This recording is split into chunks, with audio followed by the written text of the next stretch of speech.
Hello, my name's Rebecca. Thank you very much for following along on my research fieldwork voyage to Normandy in northern France. I'm making my first ever video from the fore cabin of the yacht that I've chartered for this research voyage, so that's quite exciting. I apologise in advance if this video is a little bit rushed because I'm slightly delayed on what we had planned for getting away today, because we've had to adapt the voyage plan slightly to accommodate recent changes to UK and French border controls. So we're going to be going to Caen initially this evening rather than to Dives-sur-Mer, so not a significant change, still on the coast of Lower Normandy. But that has delayed things somewhat. So I hope you enjoyed this first video, and thank you very much for your interest in my research. Tomorrow, when I have a little bit more time, I will talk more about my PhD research at the University of Bristol, which is researching the Norman invasion of 1066, but more specifically where the Normans may have got their maritime and environmental knowledge required for that invasion. So I'll be talking about that more tomorrow.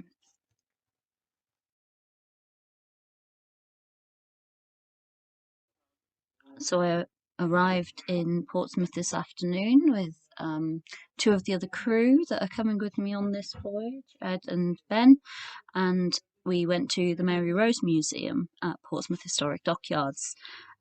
So the next few minutes I'll just show you a few photographs and tell you a little bit about that amazing exhibit, which celebrated its 40th anniversary last year since the Mary Rose was raised in 1982. So I'll just read something from the guidebook about that while you have a look at some of the photographs.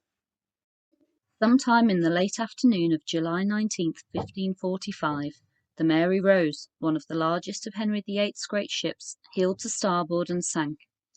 As the king watched from his encampment on Southsea Common, scarcely a mile distant, he could not have realised what an unparalleled insight into his life and times this catastrophe would ensure. Mary Rose represents both a living community and a state-of-the-art fighting machine, fully manned and equipped for war. A 34-year-old veteran, built in Portsmouth, she sank while engaging a French invasion fleet larger than the Spanish Armada of 43 years later. To date, no marine excavation has attained the scale of the Mary Rose project, nor captured the imagination of the public so completely. Only rarely in history have so many circumstances combined to preserve a complete community and a moment of such drama. Through this miracle of preservation, her historical treasures provide a unique and vivid impression of life at sea nearly half a millennium ago. In 1545, Henry VIII watched as his ship sank to the seabed. 437 years later, on October the 11th, 1982, His Royal Highness Prince Charles, President of the Mary Rose Trust, very recently King Charles III, watched as she rose from the seabed. Both have had intimate contact with the ship. King Henry dined with her captain on the day she sank, and Prince Charles dived on her the day before she was raised. Mary Rose exposed charts of the journey of the ship from the sinking through the excavation, preservation, and presentation to the public. The exhibition marks the completion of her conservation and Phase 2 of the museum build. It celebrates maximum exposure of the ship as the centerpiece of this purpose-built museum, which wraps around the ship to protect her and her treasures for future generations. It was certainly worth the walk. As I was walking through Gosport to get to the yacht that I've chartered for this research trip, Gosport's on the opposite side of Portsmouth Harbour to Portsmouth itself, I saw that the Normans were remembered here in a place that is quite famous for its Napoleonic connections. So the Bishop of Winchester, Henry of Blois, was actually a grandson of William the Conqueror, and Gosport apparently got its name as God's Port from Bishop Henry, so that was interesting to see. From the ferry across from Portsmouth to Gosport, you can see Porchester Castle within Portsmouth Harbour, and that was originally built in the 12th century within a Roman fort, and it's a really very spectacular castle to go and see, so I really would recommend that if you're in the area. So this is the boat that I've chartered for this research voyage. It's a modern yacht, and that's deliberate because firstly it's not very easy to get hold of 11th century replica ships. Trust me, I've tried. So we've got this lovely modern yacht which is going to be really great for safety, and it's also going to mean that I can take a lot of recordings, and I can check the depths, see where we've travelled, and I can make sure that we have a stable crossing for doing various types of recording while I'm on board, so that's going to be really great. It's 10 to 11 in the evening at the moment, and we're just pulling out of the harbour. The crew are up top setting us off. And here they are earlier. We've got John, Ben, and Ed, who are very kindly coming along with me on this trip.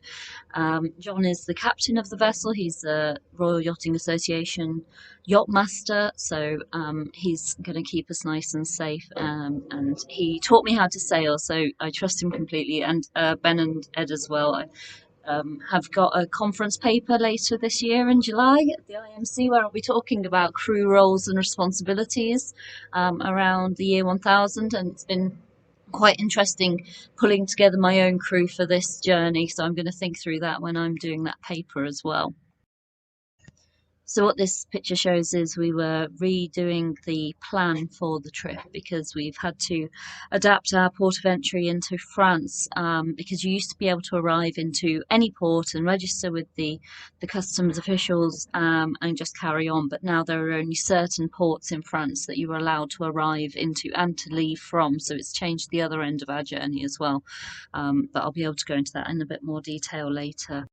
So as I mentioned, our original plan had been to sail from Portsmouth across the Channel about 110 nautical miles to get to Dives-sur-Mer, which is the port that we are told by William of Poitiers that William the Conqueror left from to try and cross the Channel to invade England, but that he subsequently got blown along the Channel coast up to Saint-Valery-sur-Somme. So that was why we were trying to go to Dives. It's now going to need to be the port of Caen, just a bit further to the west of Dives, which is a major port, and that's one where we can go and get the necessary border documents sorted. Caen is obviously a very important site in the history of Normandy. It was fully established as an important town by William the Conqueror. It was the location of the two abbeys that he and his wife Matilda founded, the Abbey aux Hommes and the Abbey aux Dames, and the Abbey aux Hommes is where William the Conqueror himself is buried, Abbey aux Dames is where Matilda is buried, and the castle is in between the two, and the marina is just down from all three, so it's a pretty convenient place really to be for Norman history, so I can't pretend to be too upset about it. It's just going to have a little bit of a knock-on effect on some of the timings, and it's also going to mean, unfortunately, that we can't go to Dives itself. We're going to go past Dives, but I have been to Dives-sur-Mer before, so when I have a little bit more time, I will do a video about Dives-sur-Mer using some of the photos from when I was there last February, because I actually did a cycle around Normandy where I went from Caen to Dives and then across to Honfleur and down the Seine to Rouen. So I know this area quite well. So I've got some things that I can show you about that later. Right. Well, I'm not sure if you can hear the water splashing against the boat and the motor going because we're motoring out of Portsmouth Harbour, and there's obviously some boats going past us because I'm down below deck, so I can feel the boat sort of bouncing in the in the waves, so I want to get up on deck and try and see what's going on. Though it is now 11:15, so it's dark outside and it's going to be a bit cold, and we've got about 17 hours of channel crossing ahead, so that's really exciting. And we will hopefully have some video tomorrow that have had a bit more time to prepare, and with some footage from this crossing, especially the latter part in the arrival into Caen, and the arrival on the French coast, which will all be in the daylight, so that will be great to show you. So I hope that you are interested so far, and thank you for your interest in my research, and yeah, I look forward to sending you the next instalment tomorrow. Thank you.